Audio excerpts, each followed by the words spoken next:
something that's going to be a little bit tougher for folks. In the Federalist, Gabriel Mallow writes this: in the sentencing memorandum for Cohen, federal prosecutors have provided a roadmap for Trump's indictment. Were he any other person, they certainly would have presented this information to a grand jury for indictment by now. Mark, agree or disagree?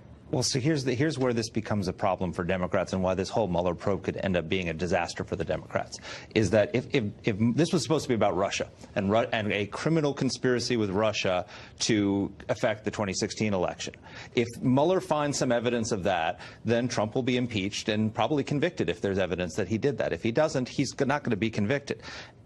But what could possibly happen is that the Mueller probe could present no evidence of a criminal conspiracy with Russia, but there could be investigators, both in the Southern District and Mueller, could come up with some evidence that he had other violations unrelated to Russia, like campaign finance violations, porn star payoffs, something to do with his business empire.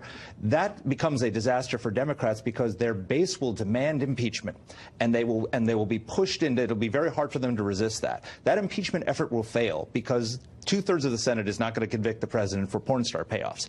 And so what will happen is, the third thing, there will be a massive political backlash against them because they will see Trump's voters, who knew about his relationships with women before the election and voted for him anyway, are going to see this as a coup d'etat. They're going to see this as an effort to invalidate their votes. And if you think 2016 they were the deplorables, there was a backlash, imagine what they'll be in 2020. So this is a very, very dangerous, slippery slope for the Democrats. Everybody's been focused on Donald Trump's political peril. This could be political peril for the Democrats. Okay, so if we're talking about campaign finance, Professor Turley had this in The Hill under the headline, Mueller findings threaten Trump but fall short of a case for impeachment. He says campaign finance violations are rarely prosecuted as criminal matters, and the vast majority are resolved by fines. I mean, Jim, that's just a fact.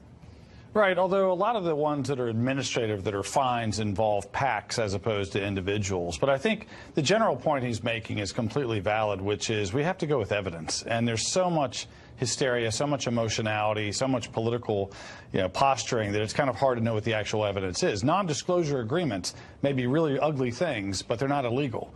And so it may be embarrassing, but that doesn't make it a campaign finance violation. And again, I also think it's interesting to see if the Southern District of New York is toting the same line that Mueller is. There does seem to be maybe a different approach there that could be troublesome for the president. Yeah. But you can't judge this case from a Michael Cohen plea agreement where he accepts certain statements of facts and then suddenly that's admissible evidence in some people's minds. We're a far cry